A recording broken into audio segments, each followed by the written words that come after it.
Unsay mo, sir? Isang kilong lansang? Wala may lansang diri, sir? Mao na yung problema nyo tindahan. Kawa mo ibalik yung lansang. Tuga-tuga mo pag-open og tindahan. Wala mo ibalik yung lansang. Nan kay wala gid pud may lansang diri, sir. Aw ka na kay wala mo yung lansang. Panirado mo. Limos sir, basing kanang limos yun, may makatabang ra sir.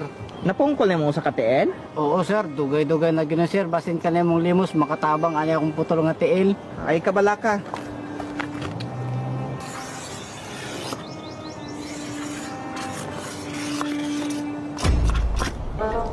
Kanara gid akong maambag. Virus, muka ano lagi?